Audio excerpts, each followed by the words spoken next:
오늘 살펴볼 말씀은 요한복음 6장입니다. 요한복음 6장 35절부터 40절. 요한복음 6장 35절부터 40절. 요한복음 6장 35절부터 40절.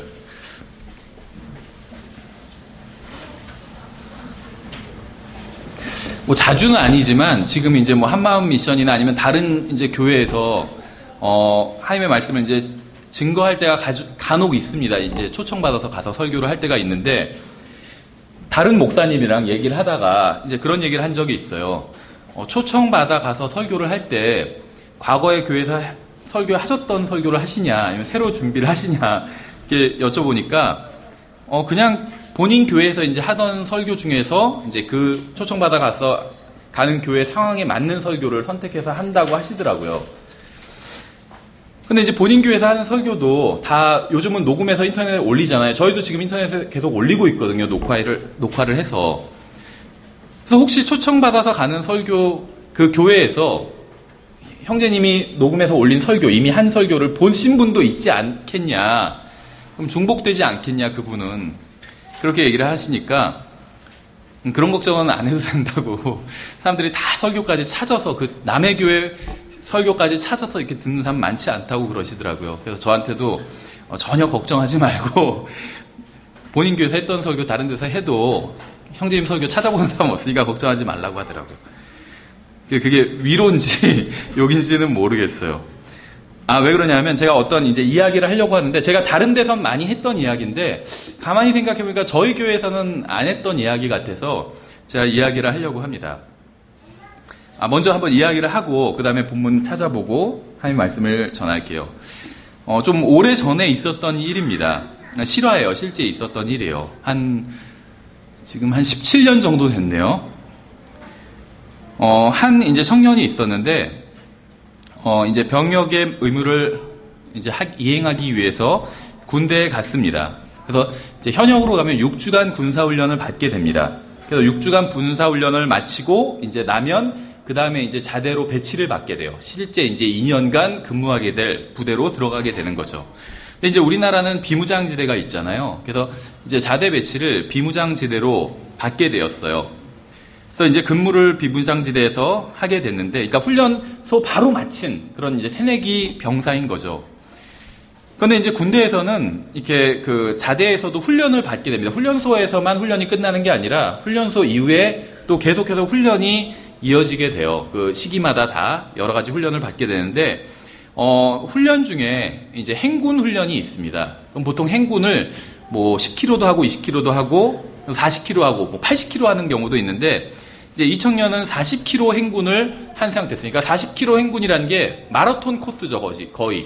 근데 마라톤 할 때는 옷을 아주 가볍게 입고 뛰잖아요. 근데 군대에서 행군할 때는 경우마다 다르긴 하지만 보통 완전 무장을 하고 이제 행군을 하게 됩니다. 그러니까 완전 무장을 하면 한 40km 정도, 한 30km 이상의 짐을 지고 40km를 행군하는 거예요. 그러니까 굉장히 피곤한 상태가 되죠. 그러니까 보통은 한 10시간 정도 걸린다고 그래요. 다르겠지만 사람마다는 행군을 하면. 마라톤 한 2-3시간이면 뛰지만 군대에서는 이제 행군은 한 10시간 정도가 걸려요. 그래서 이제 10시간을 행군을 하고 짐을 40km를 지고 행군을 하고 보통은 쉬는데, 여기는 바로 투입이 된 거예요, 근무로. 그러니까 사람이 10시간 동안 40km를 지고 40km를 걸었어요. 그리고 또 이제 근무로 바로 투입이 된 거죠. 비무장지대 내로, 철책선 안으로 투입이 된 거예요. 그러니까 이제 몸이 극도로 이제 좀 피곤한 상태였죠.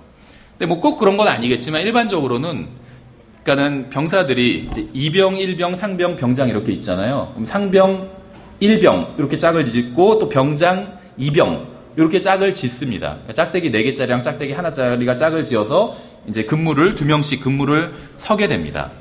그래서 비무장지대 안은 이게 다 완전 산으로 돼 있고 길도 없어요. 차도 못 들어가고. 그래서 굽이 그런 500m, 1km마다 이제 초소가 하나씩 있고, 그 초소 하나에 2명씩 고참이랑 신참이 짝을 지어서 보초를 이제 서게 됩니다. 1시간이나 2시간 서고 또 이제 교대를 하고 이런 식으로 보초가 이루어지게 되죠. 근데 이제 그 안에서 보초를 쓰면 지금 40km 행군을 다 했잖아요. 그러니까 몸이 굉장히 피곤한 상태겠죠. 근데 또렷또렷한 정신으로 보초를 서지는 않겠죠. 보통은 이제 고참은 잠을 자요. 다 그런 건 아니겠지만 많이 잠을 잡니다. 앉아서 편히 쉬던지. 그리고 이제 그 신참한테 이제 잘 보초를 서라고 합니다. 누가 오나 안 오나 잘 보라고 하는데 적군이 오나 안 오나 잘 보라는 게 아니라 이제 소대장이 오나 안 오나 잘 보라는 거죠. 자기는 잘 테니까. 그리고 이제 고참은 자고 있었어요. 이 신참이 이제 보초를 서고 있었는데 몽롱한 상태였죠. 본인도 자고 싶고. 근데 잘 수는 없고. 근데 이제 비무장지대 아니기 때문에 이제 탄창을 결합한 채로 총에 끼운 상태로 보초를 서게 됩니다. 근데 이 탄창은 어떻게 되냐면 이렇게 한 그 타스로 총알이 들어가 있는데 제일 위에 예광탄이 들어가 있어요. 그래서 예광탄은 뭐냐면 총을 쏘면은 빛이 반짝이는 그런 빛을 밝혀주는 탄이에요. 그래서 예를 들면 저쪽에 적이 있으면 총을 쏘면 총을 이제 쏘잖아요. 그러면은 예광탄이 먼저 나가서 그쪽에 빛을 밝혀줘요. 그럼 적이 어디 있는지 보이죠. 그리고 이제 거기에 사격을 하는 거예요. 근데 이 청년이 실수로 예광탄을 발사했어요. 근데 이제 예광탄은 빛을 밝혀주는 탄환이긴 하지만 이게 탄환이에요. 그 예광탄도 탄환이기 때문에 사람이 맞으면 죽을 수 있어요. 예광탄도. 실탄이랑 비슷하게. 근데 이제 피곤한 상태에서 정신이 없어서 실수로 총을 갖고 만지다가 아직 익숙하지가 않으니까 신참이니까 지금 훈련소에서 갓 나온 그런 병사였거든요. 근데 몸이 피곤한 상태에서 판단이 제대로 안 되니까 실수로 방아쇠를 눌렀어요. 그래서 예광탄이 하나가 딱 나갔어요. 이게 다행이죠. 총은 이렇게 단발, 다음에 연사 이렇게 조정을 해놓을 수 있거든요. 연사를 해놓으면 드르륵 나가요. 한 번 누르면. 근데 그 드르륵 나가게 안 해놓고 단발로만 해놓은 상태였어요. 그래서 예광탄 하나가 딱 나갔는데 이렇게 자기 턱 밑을 지나갔어요. 그래서 턱 밑을 지나서 눈 밑을 지나서 빠져나갔어요.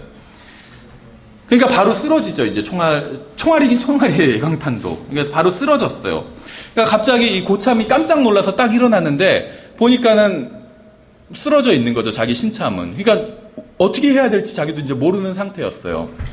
근데 마침 소대장이 이제 전령을 데리러, 그러니까 전령 부하 하나를 데리고 초소를 다 돌아다닙니다. 초소마다.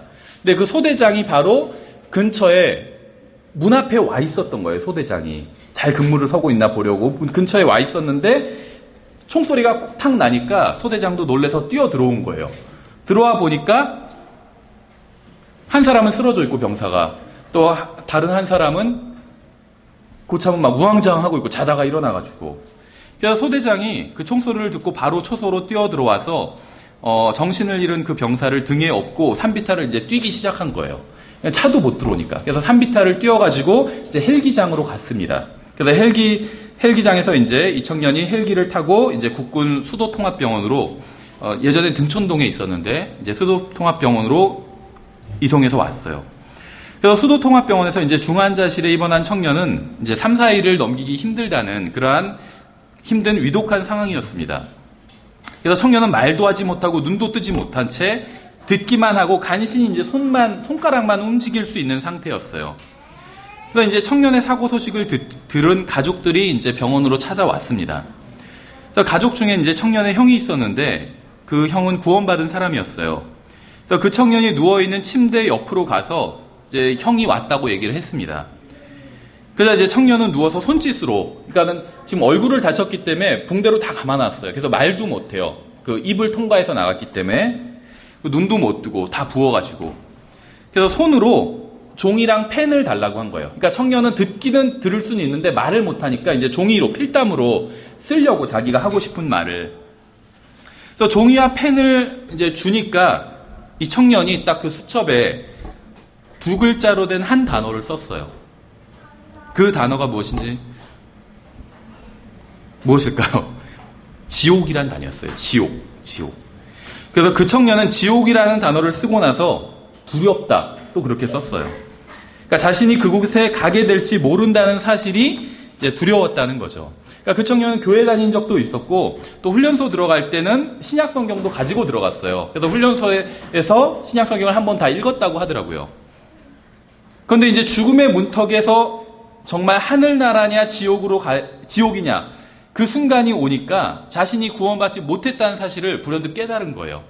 신약 성경을 읽은 적이 있고 교회도 나온 적이 있지만 구원에 대한 확신도 없고 자기가 구원받았다는 구원에 대해서 진지하게 생각해 보지 않았다가 이제 정말 진지하게 이제 오늘 내일 며칠 후에 죽을 수 있는 거예요.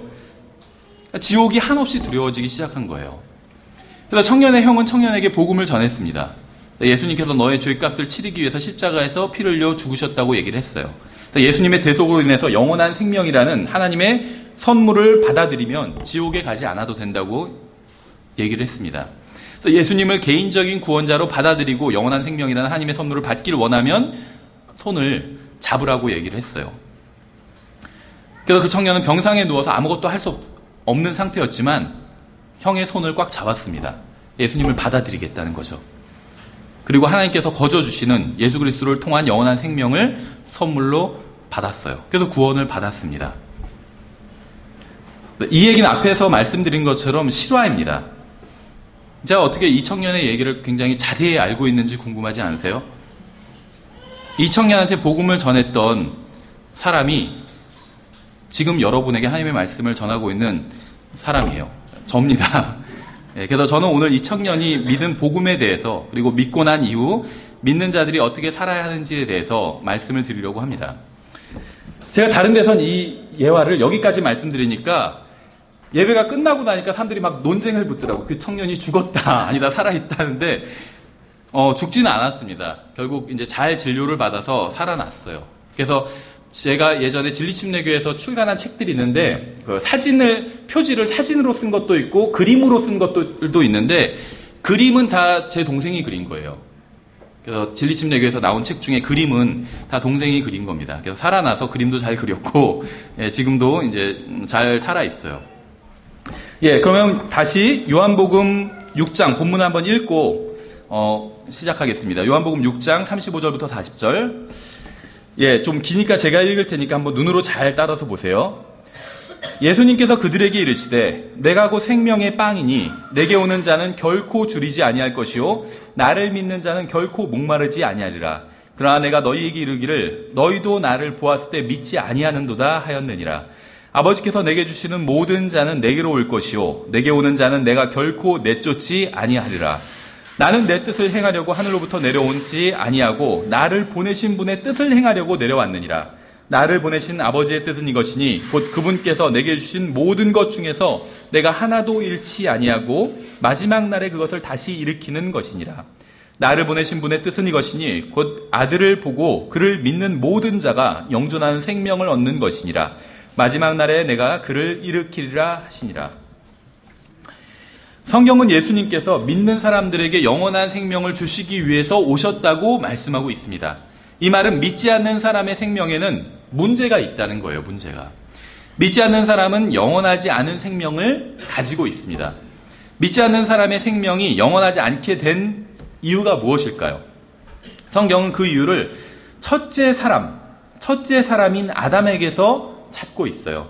그래서 아담이 죄를 지었고 아담 안에서 태어난 사람들은 모두 죄의 본성을 가지고 태어나게 되었다는 겁니다.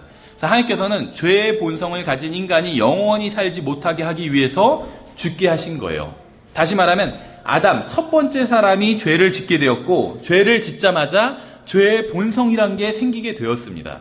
그래서 그 사람의 자녀로 태어나는 모든 후손들은 아담처럼 죄의 본성을 가진 채로 태어나게 된다는 거예요. 그러니까 무엇인가 문제가 있는 상태로 태어나게 된다는 겁니다. 그래서 하나님께서는 문제가 있는 상태로 계속 살지 못하게 하기 위해서 죽음이라는 것을 이제 들여오셨다는 겁니다. 그래서 성경은 이것을 죄의 삭은 사망이다 이런 식으로 표현하고 있어요. 다시 말하면 죄를 지었기 때문에 죄인이기 때문에 결국 죽게 된 것이다. 생명이 유한하게 되었다. 이렇게 말씀하고 있다는 겁니다. 사람이 죽는 이유는 늙어서 아니면 병에 걸려서 교통사고를 당해서 죽는 게 아니라는 거예요. 그것은 근본적인 원인이 아니라는 겁니다. 성경에 따르면 사람은 죄의 본성을 가지고 있기 때문에 무엇인가 문제가 생겼다는 거예요. 사람 자체에. 그래서 사람이 죽게 되었다는 겁니다.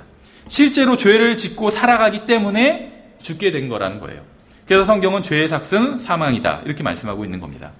죄의 본성으로 인해서 실제로 죄를 짓는 죄로 인해서 유한한 생명을 가진 인간이 영원한 생명을 얻기 위해서는 다시 태어나야 된다 이렇게 말씀하고 있어요. 그러니까 죄인이 됐기 때문에 생명이 유한해졌어요. 사람은. 그래서 사람은 다시 태어날 필요가 있다는 거예요. 다시 시작할 필요가 있다는 거죠. 그래서 성경은 이미 한 번 태어난 사람은 다시 태어나야 된다. 이렇게 말씀하고 있어요. 새로운 출생이 필요하다는 겁니다. 성경에 의하면 이 새로운 출생은 하나님에 의해서 일어나게 돼요. 근데 모든 출생은 다 하나님에 의해서 일어나게 됩니다. 우리가 첫 번째 태어난 것도 하나님께서 우리를 만드셨다는 거예요.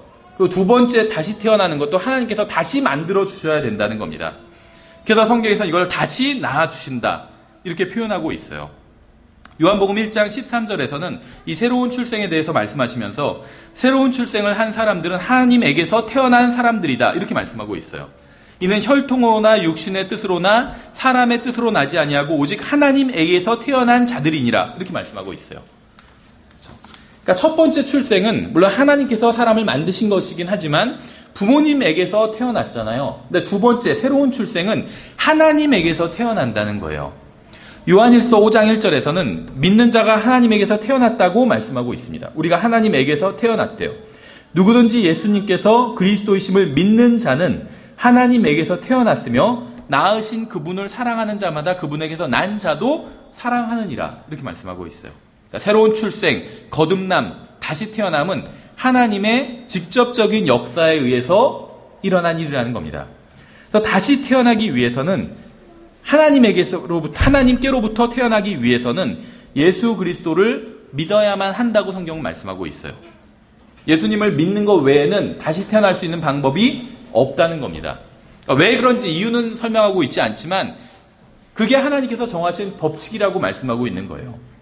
요한복음 1장 12절은 예수님을 믿는 것이 바로 그분을 받아들이는 것이다 이렇게 말씀하고 있어요.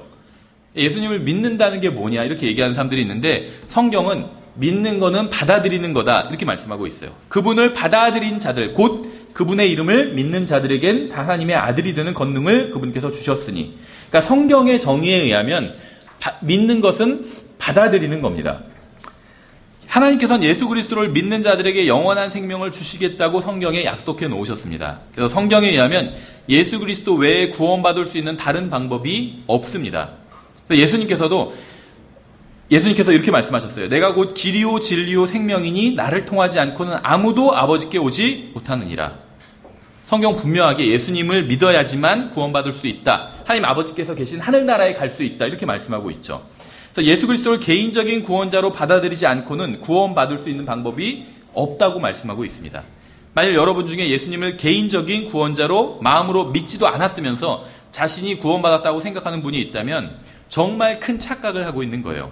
개인적인 구원자로 받아들인다는 건 뭐냐면 예수님께서 이 세상에 오셔서 왜 오셨냐? 그러니까 인류의 죄를 대속하러 오셨다. 십자가에서 왜 죽으셨냐? 사람들의 죄를 대속하기 위해서 죽으셨다. 이렇게 생각하고 믿는 거는 예수님을 구원자로 믿는 거긴 하죠. 근데 개인적인 구원자로 믿는 건 아니에요.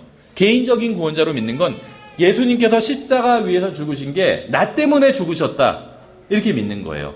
그래서 예수님의 십자가 대속을 자기에게 적용시키는 것. 이것이 이제 개인적인 구원자로 믿고 받아들이는 겁니다. 왜 하나님께서 예수 그리스도를 믿는 믿음을 통해서 구원하시는지 아세요? 하나님께서는 모든 사람이 구원받기를 원하기 때문입니다. 예수 그리스도를 믿는 방법을 통해 구원해 주셔야 구원받기를 원하는 모든 사람이 구원받을 수 있기 때문에. 그러니까 사람이 구원받을 수 있는 가장 쉬운 방법이 믿음이기 때문이에요. 돈이 드는 것도 아니잖아요. 그렇죠? 어떤 사건이 일어났다. 믿음으로 받아들일 수 있어요. 그렇죠? 예수님께서 십자가 위에서 죽으셨는데 그 이유는 나의 죄값을 치르기 위해서 죽으셨다. 믿음으로 받아들일 수도 있고 거부할 수도 있어요. 그렇죠?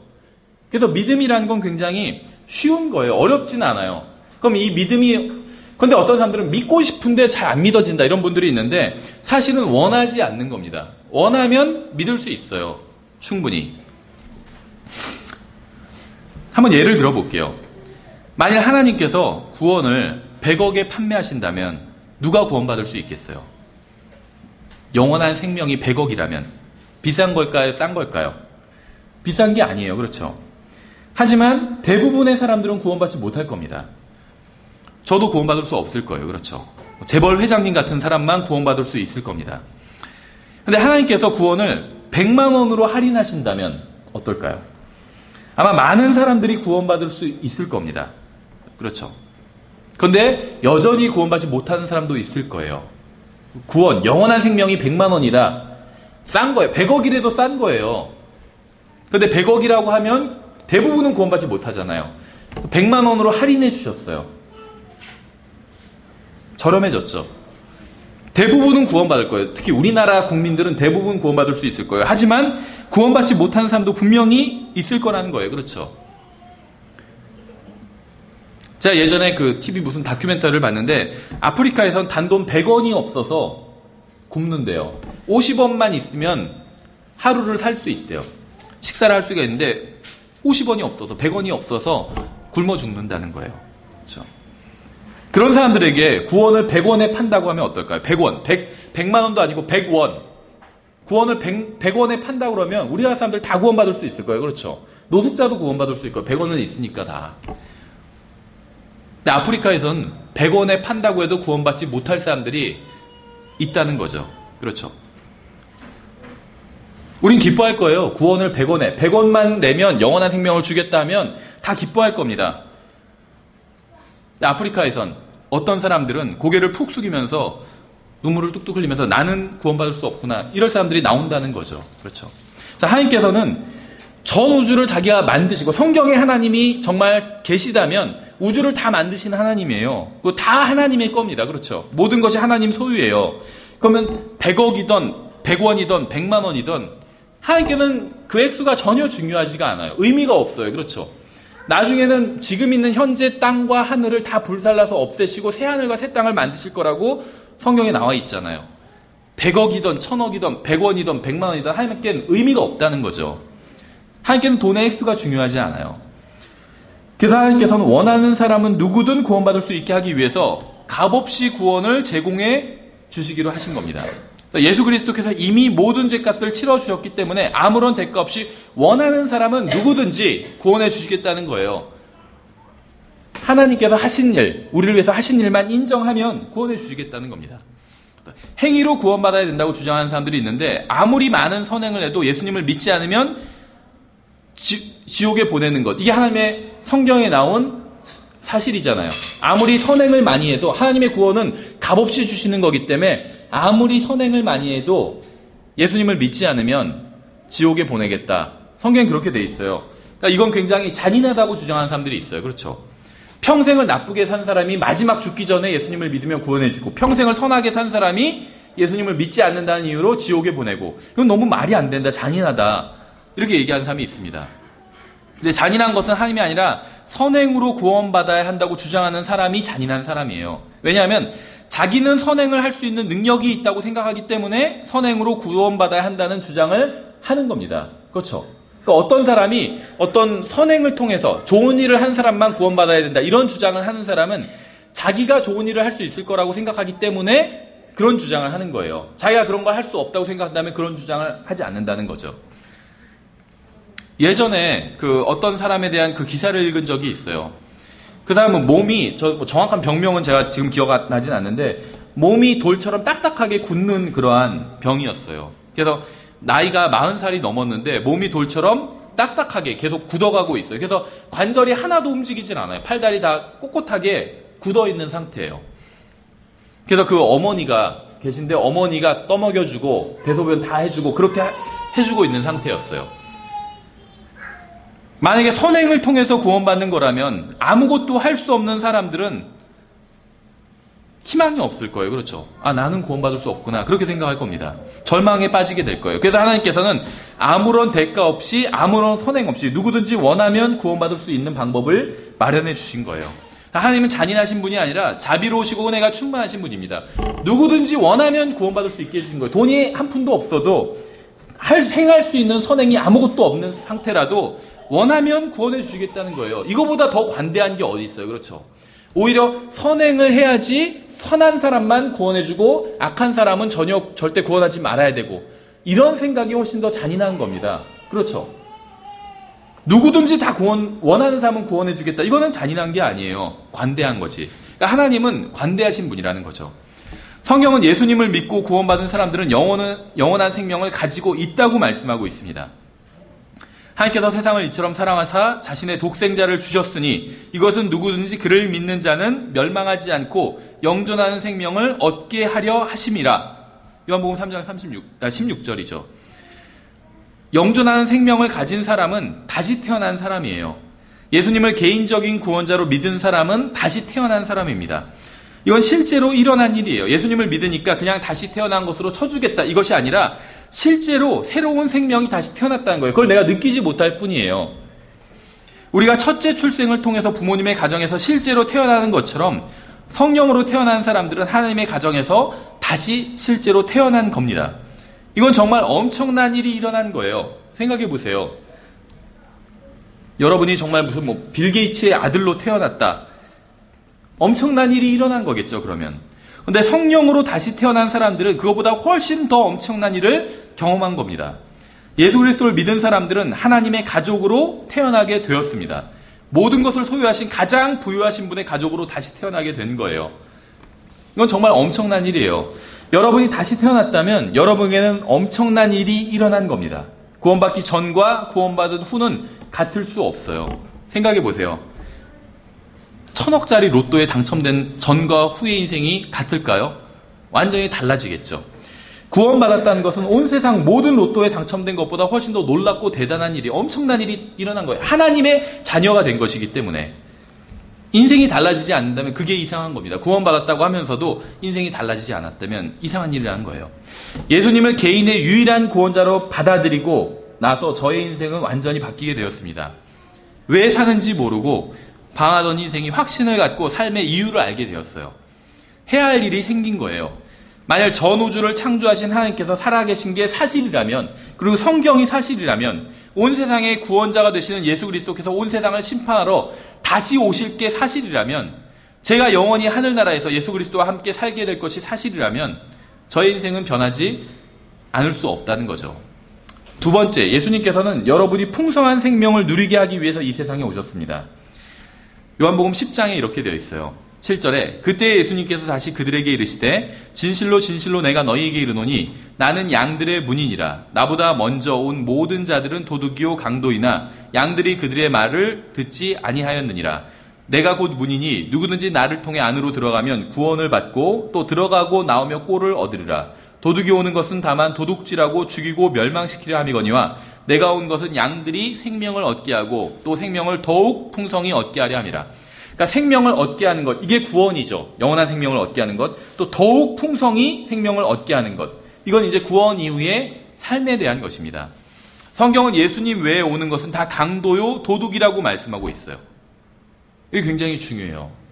예수님 외에 모든 것이 다 강도요, 도둑이래요. 여러분이 예수님보다 더 중요하게 여기는 모든 것은 그것이 무엇이든 간에 여러분의 시간을 도둑질하고 여러분의 인생을 낭비하게 하고 멸망시키는 겁니다. 예수님과 여러분 사이를 막는 것은 그것이 무엇이든 간에 나쁜 거예요. 왜 그런지 아세요? 왜 예수님 외에는 다 강도요 도둑인지 아세요? 여러분이 예수님 외에 다른 것을 위해서 사는 것, 그것은 다 강도요 도둑이래요. 강도랑 도둑은 어떤 특징이 있죠? 무엇을 훔쳐가는 거잖아요. 그렇죠? 도둑은 몰래 훔쳐가요. 강도는 대놓고 훔쳐가죠. 그 사람한테 상처를 주거나 아니면 협박을 해서 대놓고 훔쳐갑니다. 그렇죠? 그러니까 특징은 훔쳐간다는 거예요. 내가 가진 소중한 것을. 그러니까 예수님 외에는 다 강도요 도둑이래요. 성경은. 왜 그럴까요? 아마 우리가 이 세상에선 이걸 느끼지 못할 거예요. 뭐 예수님만 위해서 살아야 되냐? 물론 예수님 믿고 구원받는 좋은데 그래도 내 인생은 그래도 내 마음대로 살아야 되지 않냐. 왜냐하면 어차피 예수님 믿으면 구원해 준다며. 그러니까 예수님 믿고 나서는 내 마음대로 살아도 되지 않냐.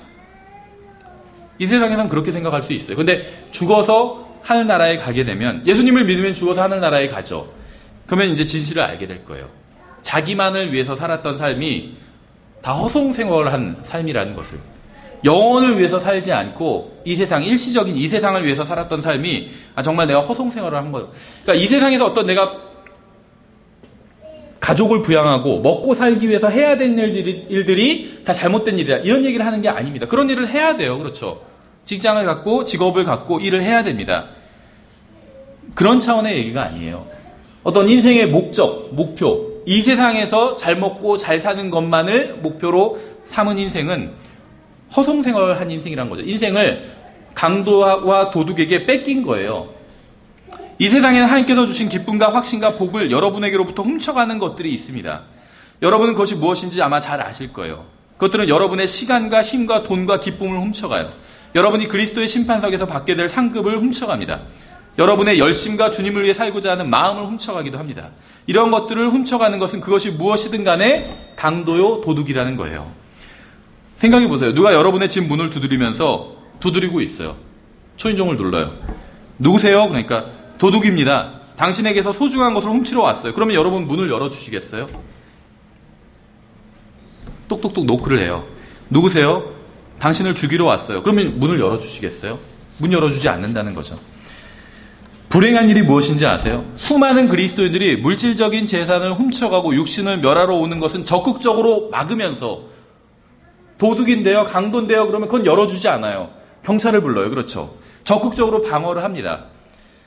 내 물질적인 것, 일시적인 것, 이것을 위해서는 도둑이나 강도가 훔치러 오면 적극적으로 막으면서 영적인 재산과 영적인 건강을 해치러 오는 것은 잘도 용납한다는 거예요.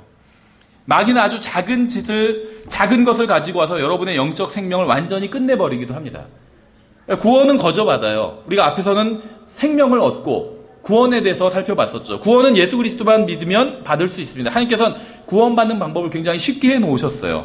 근데 그것으로 모든 것이 끝나는 건 아니라는 거죠. 구원 이후에 삶이 있어요. 구원이라는 것은 하나님의 자녀로 다시 태어났다는 겁니다. 하나님의 자녀가 됐다는 거예요. 근데 구원 이후의 삶은 하나님의 자녀로서 이제 사는 삶과 관련되어 있습니다. 하나님의 자녀답게 살아야 돼요. 이건 공짜로 이루어지는 일은 아니라는 거죠. 마귀는 우리의 승리의 삶을 훔쳐가려고 합니다. 그런데 우리는 깨어있지도 않고 문을 잠그지도 않고 영적인 도둑이요 강도인 마귀를 쫓아내지도 않아요. 왜냐하면 우리는 물질적인 재산에 민감한 것처럼 영적인 재산에는 민감하지 않기 때문에. 생각해 보세요. 내가 물질적인 재산을 가지고 있는 게 있죠. 은행 예금이 얼마가 있고 무슨 부동산이 내 이름으로 돼 있고 물질적인 재산을 가지고 있는 게 머릿속에 있을 거예요. 뭐를 갖고 있는지 모를 정도로 많이 갖고 있다. 이런 분은 거의 없을 겁니다. 근데 여러분이 영적인 재산은 무엇을 갖고 있나 한번 생각해 보신 적이 있으세요? 영적인 재산? 물질적인 재산은 가지고 있잖아요. 근데 누가 이걸 훔쳐가려고 하면 적극적으로 방어를 하겠죠. 경찰에 신고를 하고 도움을 요청하고 가만히 있지 않죠. 차를 세워놨는데 누가 내 차를 문을 열고 해서 차를 갖고 가려고요. 그럼 누가 내 차 훔쳐가는구나. 이렇게 생각하는 사람 없어요. 가만두지 않아요. 그렇죠. 막 소리를 지르고 경찰에 신고를 하고 가만히 있지 않는다는 거죠. 저 차가 내 차라는 걸 아니까. 근데 여러분이 물질적인 재산을 가지고 있는 걸 아는 것처럼 영적인 재산을 가지고 구원받았다면 영적인 재산을 가지고 있는 게 있어요. 구원받았다면. 근데 그것이 무엇인지 첫 번째는 알고 있냐는 거예요. 물질적인 재산 목록 리스트가 쭉 있는 것처럼 영적인 내 재산 목록 리스트가 있냐는 거예요. 그렇죠. 영원한 생명. 이거는 누구도 훔쳐갈 수 없죠. 근데 기쁨, 어떤 소망, 사랑 이런 건 훔쳐갈 수 있어요. 그렇죠. 근데 누가 이런 걸 훔쳐가려고 해도 그냥 가만히 지켜본다는 거예요. 왜 그런 줄 아세요? 육신이 깨어있는 것만큼 영적으로 깨어있지 않기 때문이에요. 구원만 받았지 영적으로는 전혀 깨어있지 않기 때문에 누가 내 영적인 것들을 훔쳐가려고 해도 내가 가만히 있다는 거죠. 여러분이 기도하지 못하게 막는 것은 그것이 무엇이든 간에 여러분에게서 가장 소중한 것을 훔쳐가는 것입니다. 그렇죠? 사람은 죽으면 바로 1초도 되지 않아서 하나님을 만나게 돼요. 예수님을 만나게 돼요. 구원받지 못한 사람들은 죽으면 1초도 되지 않아서 지옥에서 눈을 뜨게 되고, 구원받은 사람들은 죽으면 1초도 되지 않아서 하나님을 만나게 됩니다. 그럼 거기서 아마 저 후회를 많이 할 거라고 생각해요. 사람은 누구나 후회를 하잖아요. 그렇죠? 근데 어떤 후회를 할까요? 내가 돈을 좀 더 많이 벌어놓을 걸. 이런 후회는 하지 않을 거예요. 내가 살아있을 때 이렇게 좋은 하나님과 왜 더 교제를 나누지 못했지? 이런 후회는 할 겁니다. 그렇죠?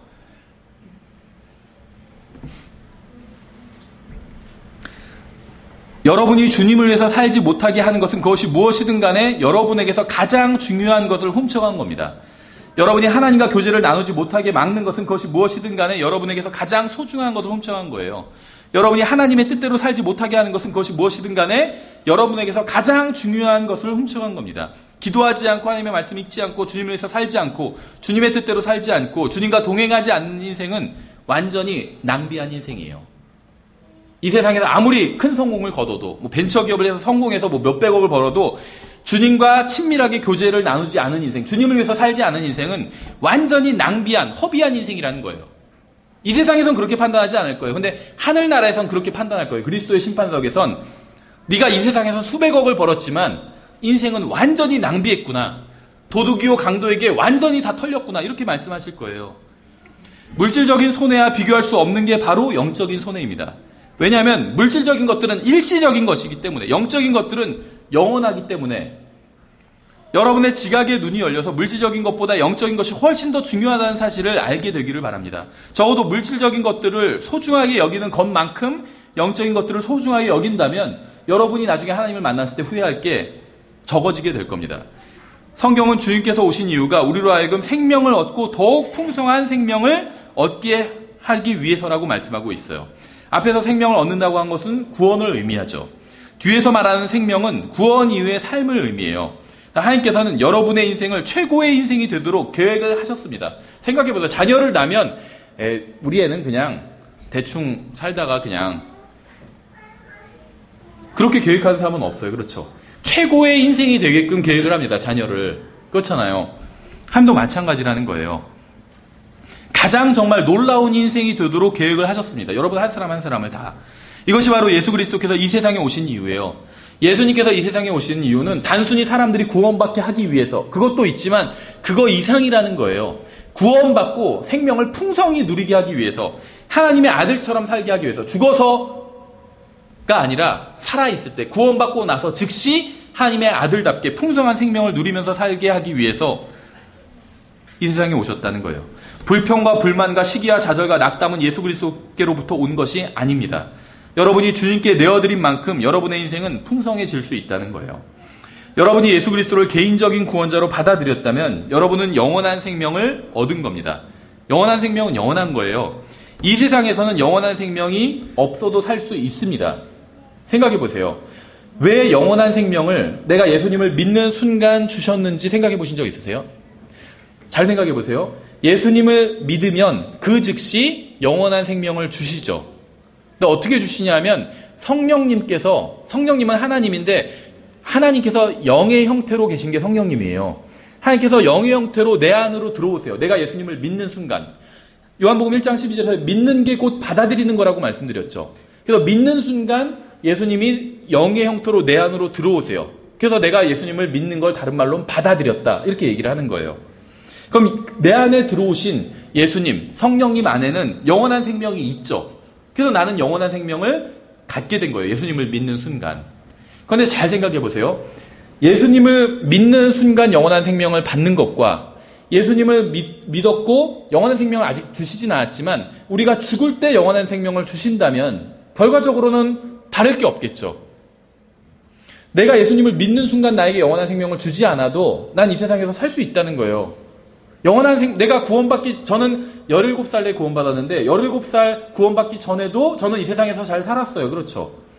영원한 생명을 제가 가지고 있지 않아도 이 세상에서 사는 데는 문제가 없다는 거예요. 영원한 생명 없이 사는 사람들 많이 있잖아요. 우리 주변에. 더 잘 살아요. 그런 사람들. 그렇죠? 이 세상에서는. 그런데 하나님께서는 그럼 우리가 죽을 때 영원한 생명을 딱 주셔도 되죠. 그렇잖아요. 이 세상에선 영원한 생명 없이 살다가 내가 예수님을 믿으면 일단 어떤 영원한 생명의 약속만 받아요. 그랬다가 죽는 순간 영원한 생명을 주셔도 전혀 이론적으로 문제가 없잖아요.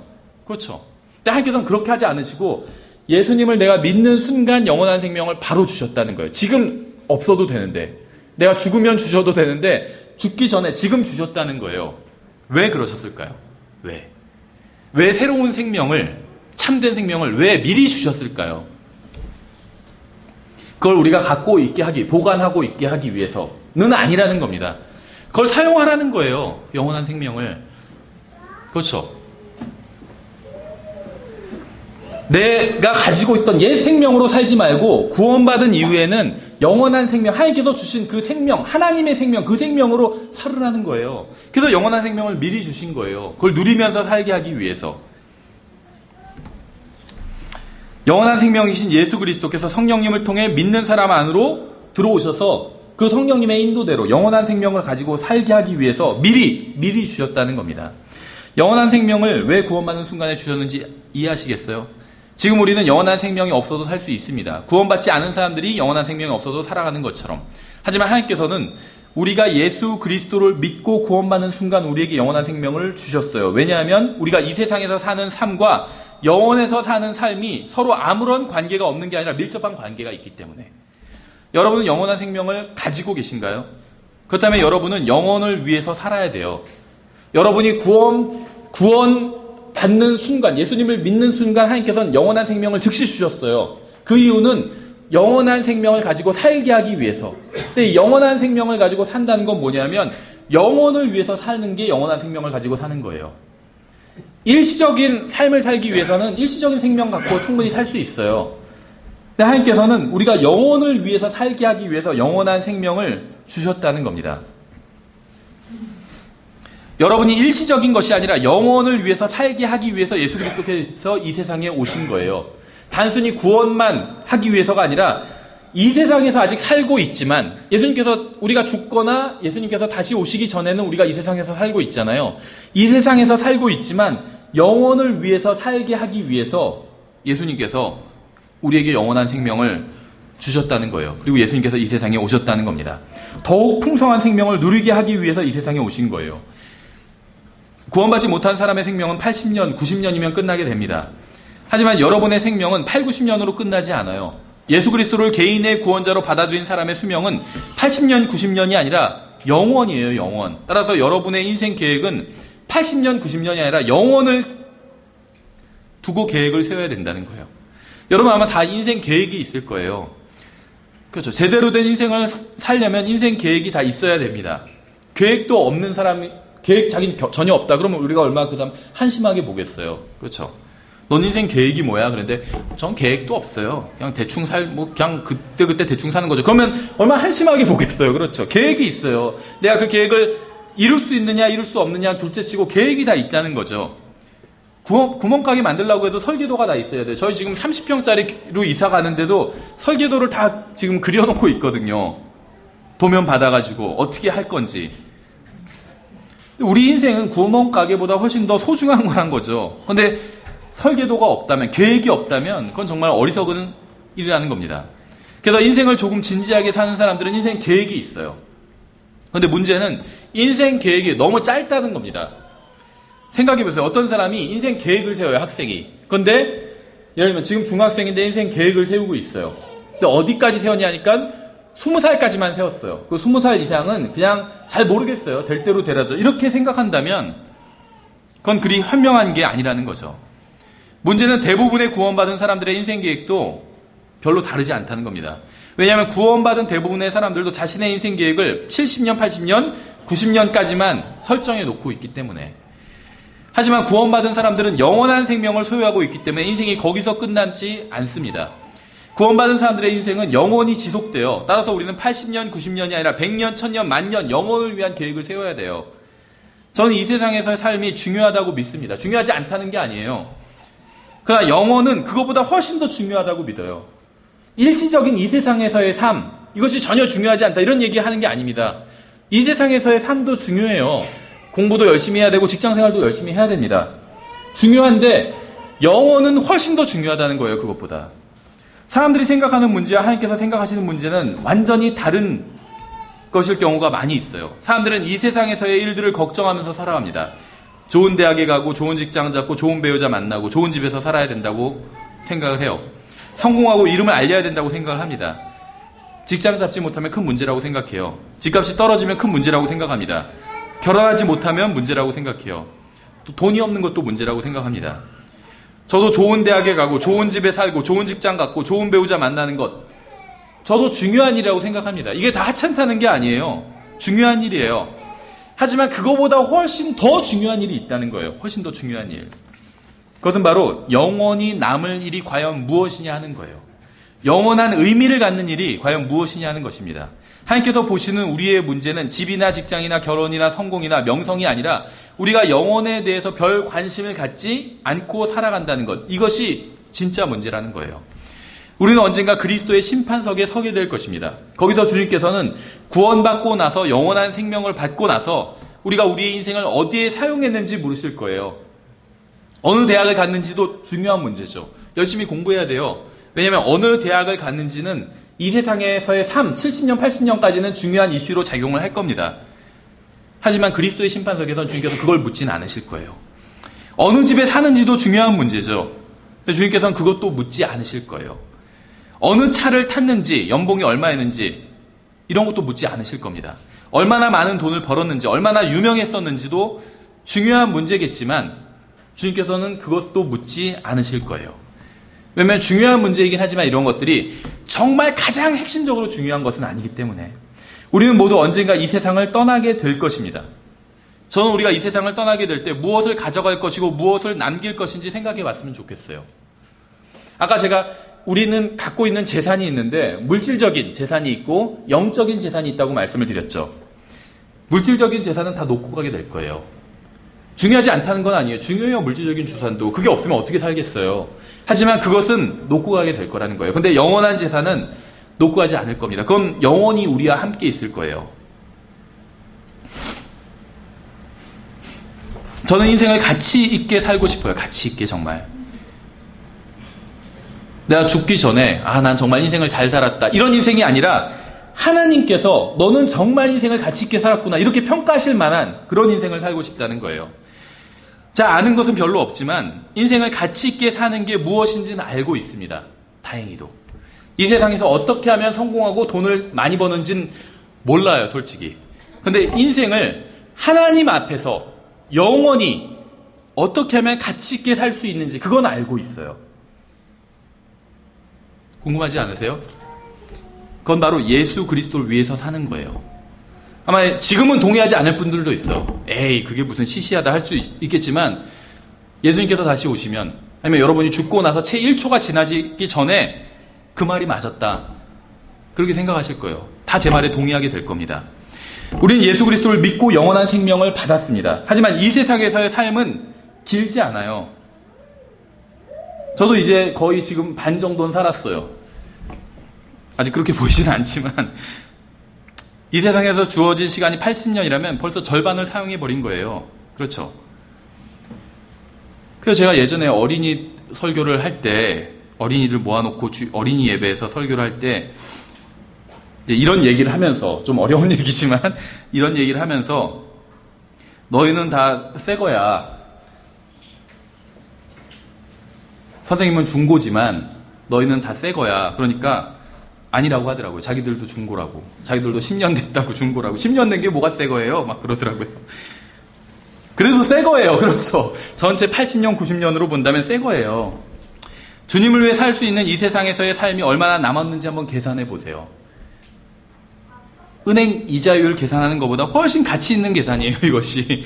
이자율 계산이 하찮다는 게 아니에요. 그것도 해야 돼요. 그렇죠. 이 세상에서 살려면 이자율도 계산해야 되는데 주님을 위해서 내 인생을 어떻게 쓸 것이고 얼마나 남았는지 이걸 계산하는 것도 중요하다는 거예요. 훨씬 더 중요해요. 이자율 계산하는 것도 중요하지만 주님을 위해서 남은 내 인생이 얼마나 남았는지 계산하는 건 훨씬 더 중요하다는 거예요. 저는 여러분이 100년 후, 1000년 후의 자신의 모습을 생각하면서 살았으면 좋겠습니다. 여러분은 영원한 존재이기 때문에 영원한 생명을 가지고 있는 구원받았다면 예수님을 믿고 구원받았다면 영원히 산 영원한 존재예요. 100년 후에 여러분은 없어지지 않을 거예요. 1000년 후에도 여러분은 없어지지 않을 거예요. 다만 여러분이 있는 장소는 바뀌겠죠. 이 세상이 아닌 다른 곳에 있을 거예요. 그렇죠. 1000년 후에는. 그때의 모습을 한번 생각해 봤으면 좋겠어요. 영원을 생각하면서 살았으면 좋겠습니다. 우리가 하는 대부분의 일들은 100년 후에는 아무런 의미가 없는 일들일 거예요. 무엇을 먹고 무슨 대학을 나오고 무슨 직장에 다니고 무슨 집에 살고 무슨 차를 탔었는지는 100년 후에는 아무런 의미가 없어진다는 겁니다. 만약 여기 계신 모든 분이 예수 그리스도를 믿고 구원받았다면 그리고 주님께서 늦게 오신다면 100년 후에는 모두 셋째 하늘에 올라가 있을 겁니다. 확실한 사실은 거기서는 아무도 내가 월급을 좀 더 받았어야 되는데 내가 그 대학에 갔었어야 되는데 내가 그 부동산을 샀었어야 되는데 내가 좀 더 명성을 떨쳤어야 되는데 하는 후회를 하는 사람은 아무도 없을 거예요. 100년 후에는 그런 후회하는 사람 아무도 없을 거예요. 하지만 이런 후회는 할 겁니다. 내가 그 사람에게 복음을 전했어야 됐는데 내가 주님께 내 자신을 내어드렸어야 됐는데 내가 좀 더 주님을 위해서 살았어야 됐는데 이런 후회는 아마 할 거예요. 그렇죠? 하나님의 말씀은 능력이 있는 말씀이에요. 이 말씀의 능력을 무시하지 마세요. 만약 여러분이 하나님의 말씀을 믿고 주님께 여러분의 인생을 내어드린다면 여러분의 인생은 완전히 달라질 거예요. 왠지 아세요? 이 말씀이 능력 있는 말씀이기 때문에.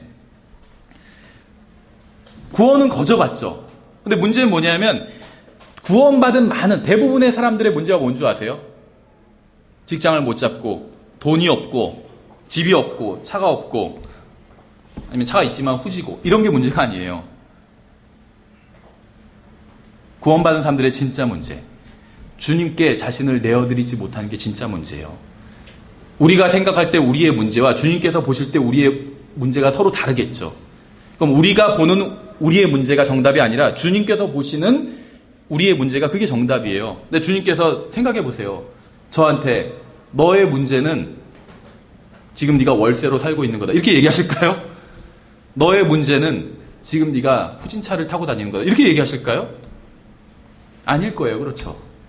너의 문제는 네가 너 자신을 전적으로 다 주님께 내어드리지 않은 거다 이렇게 얘기하실 거예요. 그렇죠? 이게 정말 문제예요. 근데 왜 우리가 주님께 나의 인생을 완전히 내어드리지 못하는지 아세요? 자기가 주님보다 더 똑똑하다고 생각하기 때문이에요. 자기가 주님보다 인생을 더 잘 살 거라고 생각하기 때문에, 내 인생을 주님께 내어드리면 주님께서 내 인생을 완전히 망칠 거라고 생각하기 때문에 인생을 내어드리지 못하는 거예요. 생각해 보세요. 어린아이가 운전하고 싶어요. 그렇다고 해서 아빠 나 운전하고 싶어. 그렇다고 운전대 내주겠어요?